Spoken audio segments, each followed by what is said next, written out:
Okay. First law of motion.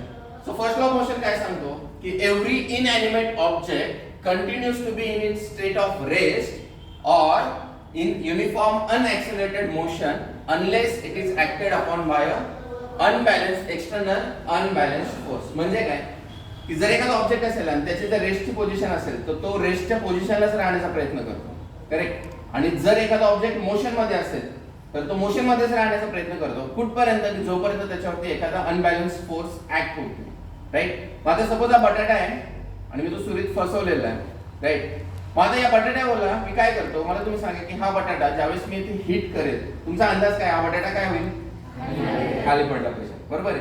पण actually काय होतं ते बघा. So if I start hitting this, काय दिसतंय तुम्हाला, बटाटा काय होतोय, वरती जाताना दिसतो.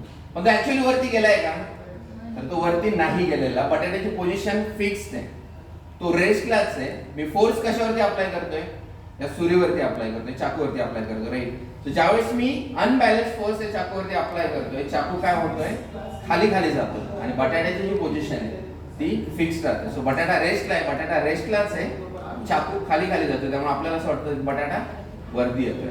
So that is Newton's first law of motion. Thank you.